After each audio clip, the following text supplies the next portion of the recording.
That community, we're going to go over today changing out a fan motor. As you can see, I have the old one here, I have the new one here as well.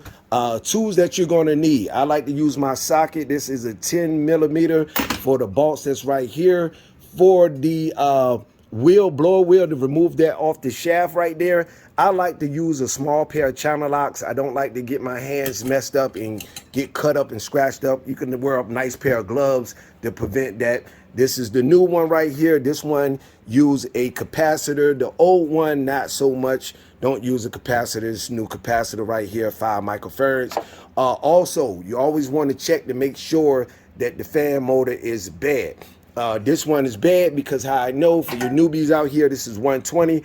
Get you a plug, pigtail that bad boy, and plug it into a 120 outlet, and I already identified that the motor is locked up. So let's go ahead and change this bad boy out. First thing first, we're going ahead, take these small pair of channel locks and loosen this nut right here and remove the bolt off of this shaft right here. So let's go ahead and do that real quick.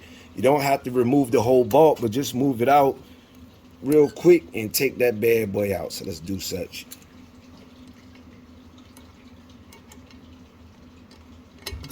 What I like to do is grab me some WD-40, place some lubricant right here so this bad boy could slide right off of the shaft. That's perfect for you to use some lubricant. Some WD-40 always works good. Now, after you lubricate the shaft real good, the blower wheel, you can feel it. See how loose that is right there? So let's go ahead and remove this and pop this bad boy right off. And like I said earlier, we're going to be using this 10 millimeter socket right here. I already removed a couple of bolts, so let's go ahead and take out this last one real quick and get that done.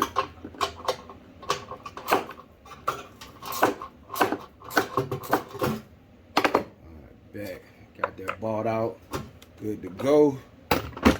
And what I like to do, once we get that bolt out, grab it from the bottom here, place it down.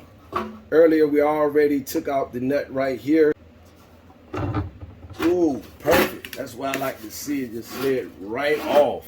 Perfect.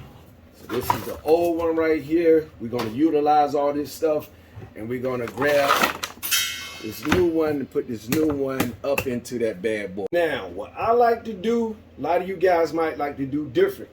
I like to take my blower wheel and my squirrel cage and lay it right down on the motor on this squirrel cage here. And as you notice, look at my holes. They're not lined up the proper way because we have this right here, this washer right here, and this rubber washer needs to be lowered down. So that's no problem. What we're going to do is get a flat head, and we're just going to nicely remove that. There we go. And pop that up. Oh, like so. And you do all three of those, just like I did that one. Remove this rubber insert right here and just lower it to the bottom part of your bracket and pop this back in there, and you'll be good to go. Now we lower all three of the washers. Yours should be looking just like this right here. You see, we have our holes lined up perfectly, and all we got to do is insert our bolts. Let's do it. Now, what I like to do is hand tighten my bolts first. So let's go ahead and get it. Stick that in there. Hand tighten them. Just get them started. Line them up with your 3 holes there. Take your socket here and go ahead and just screw them in. There we go.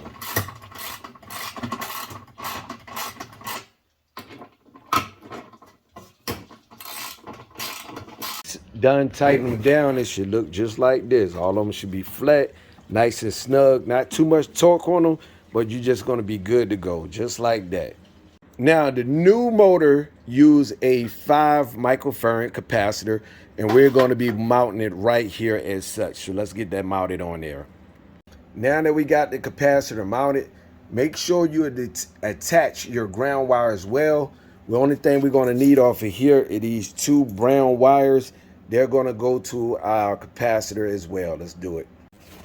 Now, each of these fan motors is going to have a wiring diagram right over here that's labeled on the actual motor itself. So we know where our brown wires go, and then we know our neutral is right here, this white, and our black is for a higher speed, and we want to get a higher speed setting out of this, so we do not have to hook up the red and blue. So let's go ahead and we'll hook this up once we install it into the actual air handler itself. Now the last thing I have to do is install it into this Aquatherm air handlers as such. So you already see we have neutral and power wire right there. I'm about to hook that up, and real quick, so this is what it should look like. You notice I had my blue and red wire that we're not using. I just wrapped around my capacitor, put some electrical tape at the end right there so nothing can touch. You want your stuff to be nice and neat. So let's strip this real quick so we can go ahead and tie those in. My wire strips, and just strip both wires. We got my power wire and we have our neutral. I just gotta hook those two up. And then I gotta just tighten up these two bolts, one right here and one right there, and we'll be good to go and be able to fire this bad boy up. Boy, nice and neat. That's pretty much all you have to do to install a fan motor on an air handler, on an indoor fan motor on an air handler. Let's go ahead and hit that switch. Woo! Ric Flair with it. So all the thing left we gotta do is put that door on and give ourselves a pat on the back. We'll cut that off.